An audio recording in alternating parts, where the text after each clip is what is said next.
Friends, welcome back to the Kudlu family.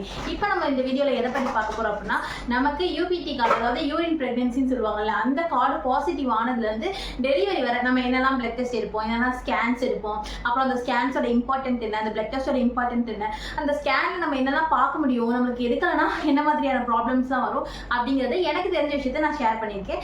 Okay, உங்களுக்கு இந்த video வந்து யூஸ்ஃபுல்லாக இருந்துச்சுன்னா சப்ஸ்கிரைப் பண்ணி சப்போர்ட் பண்ணுங்க. இப்போ நம்ம வீடியோக்குள்ளே போகலாம். ஃபர்ஸ்ட் வந்து நம்மளுக்கு வந்து இப்போ பீரியட்ஸ் வந்து தள்ளி போயிருக்கு, அதாவது ஒரு 5ஆம் தேதி வர பெரிய பீரியட்ஸ் இப்போ 7ஆம் தேதி நம்மளுக்கு வரல அப்படின்னா நம்ம வந்து கார்டு வாங்கி செக் பண்ணி பார்ப்போம். அதில் வந்து நமக்கு 2 லைன் வந்து காட்டும். அந்த 2 லைன் காட்டிச்சு அப்படின்னா நம்ம ப்ரெக்னென்ட்டாக இருக்கும்னு சொல்லிட்டு அர்த்தம். ஆனால் அந்த 2 லைன் காட்டினதுக்கப்புறம் நீங்கள் பின்னாடி இருக்க அதோட டிஸ்கிரிப்ஷன் படிச்சு பார்த்தீங்க அப்படின்னா அதில் வந்து 99.9% தான் இந்த கார்டு வந்து கரெக்டாக காட்டும் அப்படின்னு சொல்லிட்டு போட்டிருப்பாங்க. ஸோ தட் நம்ம யூபிடி பாசிட்டிவ் ஆனோடனே ஃபர்ஸ்ட் ஸ்கேன் வர சரி ஓகே இருக்கட்டும் அப்படின்னு விடாமல் நம்ம பக்கத்தில் இருக்க லேப்லையோ இல்லை பக்கத்தில் ஹாஸ்பிட்டலையோ போய் பீட்டா ஹெச்சிஜின்னு சொல்லிட்டு ஒரு பிளட் டெஸ்ட் எடுப்பாங்க. அது எதுக்குன்னா, நம்ம பிரெக்னென்ட்டாக இருந்தோம்னா நம்ம உடம்புல ஒரு ஹார்மோன் செக்ரீட் ஆகும். அந்த ஹார்மோன் பிளட்ல இருக்கா இல்லையான்னு சொல்லிட்டு பார்க்கக்கூடிய டெஸ்ட் தான் அந்த டெஸ்ட்.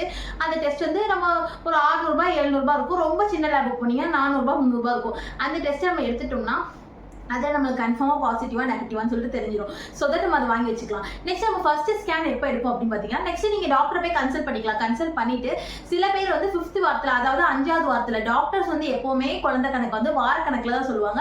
நார்மல் பீப்புள்ஸ் வந்து மாச கணக்கில் சொல்லுவாங்க. இப்போ நம்ம வார கணக்கில் சொன்னோம் அப்படின்னா 1வது வாரத்துலேருந்து 40வது வாரம் வரை நம்ம அம்மாவோட வயிற்றுக்குள்ள வந்து குழந்தை வந்து வளரும். அந்த டேட்டு தான் நம்ம வந்து 40 வாரம் கழிச்சு குழந்தை பிறக்கிற டேட் அப்படின்னு சொல்லி டாக்டர் நமக்கு தருவாங்க.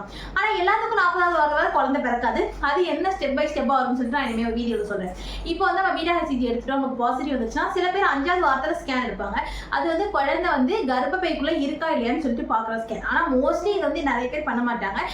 நேராக இல்லாத 8வது வாரத்தில் ஒரு ஸ்கேன் எடுப்பாங்க. இதுதான் வந்து ஃபர்ஸ்ட் நம்ம ப்ரெக்னென்ட் ஆனதுக்கப்புறம் எடுக்கிற ஸ்கேன். அதில் நம்மளுக்கு என்னெல்லாம் தெரியும், கர்ப்பப்பைக்குள்ள அழகாக ஒரு சின்ன உருண்டையாக பாப்பா தெரியும். அந்த பாப்பாவோட இதய துடிப்பு வந்து அந்த 8வது வாரத்தில் வந்திருக்கும். அதுக்கப்புறம் அந்த பாப்பாவை சுற்றி இருக்க தண்ணி நமக்கு அது எல்லாமே அழகாக 8வது வார ஸ்கேனில் தெரியும். இந்த ஸ்கேன்ல நமக்கு வந்து கர்ப்பப்பைக்குள்ள ஒருவேளை ரத்த கட்டிகள் இருக்கு, அதனால ப்ளீடிங் ஆகுது, அந்த மாதிரியான ப்ராப்ளம்ஸ் இருந்தாலும் நம்ம இந்த ஸ்கேன்ல பார்த்துக்க முடியும். அது இல்லாமல் இப்போ நிறைய பேருக்கு வந்து கார்டு பாசிட்டிவ் ஆகி கொஞ்ச நாள்ல கூட ப்ளீடிங் வரலாம். ப்ளீடிங் மீன்ஸ் ஸ்பாட்டிங் மாதிரி ஒரு நாளோ 2 நாளோ சின்ன சின்ன ட்ராப்ஸ் மாதிரி வரலாம். அதை நினைச்சு நிறைய பேர் பயந்துட்டு ஹாஸ்பிட்டலுக்கு வந்து வருவாங்க. இந்த மாதிரி எனக்கு கார்டு பாசிட்டிவ் ஆயிடுச்சு, ஆனால் 2 நாளே இந்த மாதிரி ப்ளீடிங் ஆகுதுன்னு நிறைய பேர் பயந்துட்டு வருவாங்க. அது வந்து இம்ப்ளான்டேஷன் ப்ளீடிங்னு சொல்லுவாங்க. அது மோஸ்ட் ஆஃப் த உமன்ஸ்க்கு காமனாக இருக்கும். அதாவது ஒரு குழந்தை உருவாகுறது நேராக அம்மாவோட கர்ப்பப்பையில் உருவாகுது. அந்த குழந்தை வந்து அம்மாவோட டியூப்ல தான் உருவாகும். ஸோ அந்த டியூப்ல இருந்து அது கர்ப்பப்பைக்கு வந்து ஒட்டும் போது நமக்கு இந்த மாதிரி ப்ளீடிங்ஸ் வர வாய்ப்பு இருக்கு. இந்த மாதிரி கண்டிஷன்லேயே ஹாஸ்பிட்டல் வருவாங்க. ஓகே, இப்போ நம்ம வந்து 8வது வார ஸ்கேன் எடுத்துட்டோம். 8வது வார ஸ்கேனில் ஹார்ட் பீட்லாம் பார்த்துட்டோம், அழகாக இருக்கு அப்படின்னா நம்ம கவர்மெண்ட் ஜிஹெச்சில் போய் நம்ம ரெஜிஸ்டர் பண்ணிடணும் நம்ம ப்ரெக்னென்ட்டாக இருக்கோம் அப்படின்னு சொல்லிட்டு. நெக்ஸ்ட் வந்து அவங்க வந்து பிளட் டெஸ்ட் எடுப்பாங்க. அதாவது ரத்த அளவு அம்மாக்கு எவ்வளோ இருக்குது, இதுவரை நம்மளுக்கு தெரிந்த உடல்நிலை வேற. இனிமேட்டு நம்மளை நம்பி ஒரு குழந்தை வயிற்றுக்குள்ள வந்துருச்சு அப்படின்னா நம்மளோட இன்டீரியர் ஆர்கன்ஸ், அதாவது உறுப்புகள், கர்ப்பப்பையிலேருந்து எல்லா உறுப்புமே வந்து வேற வேற ஹார்மோன்ஸ் டிஃப்ரெண்டாக செக்ரீட் பண்ண ஆரம்பிக்கும். நம்ம உடம்புலேயே பல மாற்றங்கள் வரும். அதனால ரத்தத்தோட அளவு கரெக்டாக இருக்கா, நமக்கு சுகர் லெவல்ஸ் எல்லாமே கரெக்டாக இருக்கா, எல்லாமே நமக்கு வந்து என்ன பண்ண ஆரம்பிச்சிருவாங்க, நம்மளை வந்து மானிட்டர் பண்ண ஆரம்பிச்சிருவாங்க. அப்புறம் ப்ரெக்னென்சியில் ரொம்பவே இம்பார்ட்டன்ட் பிபி. இந்த பிபி ப்ரெக்னென்ட்ல இருந்துச்சு அப்படின்னா நமக்கு வந்து குழந்தை குறமாச டெலிவரி ஆகுறதுக்கு கூட வாய்ப்பு இருக்குது. ஏன் நம்ம அதே பிபி கவனிக்காமே இருந்தோம்னா குழந்தைக்கு ஆபத்து வர்றதுக்கும் அது ரொம்பவே வாய்ப்புகள் இருக்கனால ப்ரெக்னென்சியில் சுகரும் ப்ரெஷரும் ரொம்ப ரொம்ப இம்பார்ட்டண்டான விஷயம். ஓகே, இப்போ வந்து நம்ம 8வது வாரம் ஸ்கேன் எடுத்துட்டோம். நெக்ஸ்ட் எத்தனாவது வாரத்தில் எடுப்போம், அதாவது 12வது வாரத்தில். 12வது வாரம்னா என்ன சொல்லுவாங்கன்னா 3வது மாதம் நார்மலாக சொல்லுவாங்க. இப்போ 3வது மாதத்தில் எடுக்கக்கூடிய ஸ்கேன் என்டி ஸ்கேன் சொல்லுவாங்க. அதுவுமே ரொம்ப ரொம்ப இம்பார்ட்டண்ட்டான ஸ்கேன். அதாவது குழந்தைக்கு வந்து முதுகு தடத்துக்கு பின்னாடி இருக்க ஒரு நீரோட வால்யூம் வந்து அதில் மென்ஷன் பண்ணுவாங்க. அன்னைக்கு நமக்கு வந்து டபுள் மார்க்கர் அப்படின்னு சொல்லிட்டு ஒரு டெஸ்ட் எடுப்பாங்க. இந்த டெஸ்ட் வந்து என்னைக்கு எடுக்கணும்னா நம்ம ஸ்கேன் எடுக்கிற அன்னைக்கு தான் எடுக்கணும். ஸோ இது ரெண்டையும் வச்சு தான் மேட்ச் பண்ணுவாங்க. அந்த பிளட் டெஸ்ட்ல என்ன தெரியும் அப்படின்னா குழந்தைக்கு மரபணு குறைபாடு இல்லைன்னா டவுன் சிண்ட்ரோம் அந்த மாதிரி ஏதாவது ப்ராப்ளம் இருக்கான்னு சொல்லிட்டு நமக்கு 12வது வார ஸ்கேன் தெரியும். அதுக்கடுத்து என்ன பண்ணுவாங்க, 20வது வாரத்தில் ஒரு ஸ்கேன் எடுப்பாங்க. 20 to 22 வீக்ஸ். 20வது வாரம் நம்ம 5வது மாதம்னு சொல்லலாம். இந்த 5வது மாதத்துல நம்ம எடுக்கக்கூடிய ஸ்கேன்ல நம்மளோட குழந்தையோட ஹார்ட்ல இருந்து கிட்னில இருந்து நம்ம ஒரு குழந்தையாவே அது உருவமாவே உருவாயிருக்கும். ஸோ நமக்கு வந்து எல்லாமே வயிறுல இருந்து கண்ணுல இருந்து கால்ல இருந்து அது எல்லாமே எவ்வளவு அளவுகள் இருக்கு அப்படிங்கிறத கிளியரா நம்ம அந்த ஸ்கேன்ல பார்க்கலாம். அந்த ஸ்கேன்ல குழந்தையோட உறுப்புகள் ஏதாவது ப்ராப்ளம் இருந்தா கூட நம்மளால அப்பவே கண்டுபிடிச்சு அது பெரிய ப்ராப்ளமா இல்ல சின்ன ப்ராப்ளமா, அது ஒருவேளை வளர்ந்துருப்போம். மேபி எக்ஸாம்பிளுக்கு ஒரு குழந்தைக்கு ஹார்ட்ல ஹோல்டு இருக்கு அப்படின்னா அது வந்து அது பிறந்தப்புறம் வளர்ந்துருமா இல்ல வளராதா, அதுக்கப்புறம் நம்மளுக்கு நஞ்சு கொடின்னு சொல்லுவாங்க, அந்த நஞ்சு கொடி கரெக்டான இடத்துல தான் இருக்கா இல்ல ரொம்ப கீழே இறங்கியிருக்கா, அந்த மாதிரி விஷயங்கள்லாம் 5ஆவது மாசம் ஸ்கேன்ல பார்ப்பாங்க. இதுக்கு இடையில நம்ம வந்து டிடி இன்ஜெக்ஷன் சொல்லிட்டு ஒரு தடுப்பூசி இருக்கும், அது வந்து அதாவது இன்ஃபெக்ஷன் ஆகாம இருக்கிறதுக்காக இருக்கும். அதுவுமே வந்து 3ஆவது மாசத்துல ஒன்று 5ஆவது மாசத்துல ஒன்று இருக்கும்.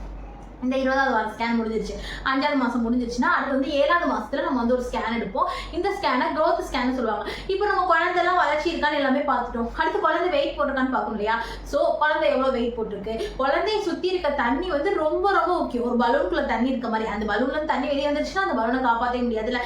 அந்த மாதிரி குழந்தையை சுத்தி பனிக்கூட நீர் எல்லாமே கரெக்டா இருக்கா, பிளாசண்டா அதாவது நஞ்சு கொடி கரெக்டா இருக்கா அப்படிங்கிற எல்லாத்தையுமே நம்ம இந்த 7வது வாரம் ஸ்கேன்ல பார்த்துக்கலாம். முக்கியமா குழந்தையோட வெயிட் எவ்வளவு இருக்குன்னு பார்த்துருவாங்க. நெக்ஸ்ட் வந்து 36வது வாரத்துக்கிட்ட ஒரு ஸ்கேன் பார்ப்பாங்க.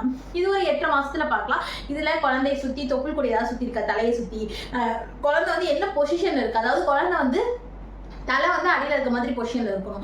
அப்படி இல்லை அப்படின்னா பிரீச் பொசிஷன் சொல்லுவாங்க. பிரீச் பொசிஷன்னா இடுப்பு வந்து கீழே இருக்கும், தலை மேலே இருக்கும். அப்படி இருந்தால் நமக்கு நார்மல் டெலிவரி 99% பாசிபிள் இல்லை. பட் இந்த ஸ்கேன்லேயே இதை வச்சு கரெக்டாக சொல்லிட முடியாது. நம்ம டெலிவரி டைம்ல பெயின் வந்த அப்புறம் கூட ஜஸ்ட்டாக ஒரு ஸ்கேன் பார்த்து கண்டுபிடிச்சிக்கலாம். ஆனால் பிரீச் பொசிஷன் அப்படின்னு கொடுத்துட்டாங்கன்னா மேக்ஸிமம் சிசேரியன் தான் அது ஆகும்னு சொல்லுவாங்க. ஆனால் நார்மல் டெலிவரிக்கு இப்போ குழந்தை கரெக்டாக இருக்கு அப்படின்னு சொல்லிட்டு இந்த 36வது வாரத்தை நம்ம பார்த்துருவோம். குழந்தையோட எடை எல்லாத்தையுமே நம்ம இந்த இதில் பார்த்துருவோம்.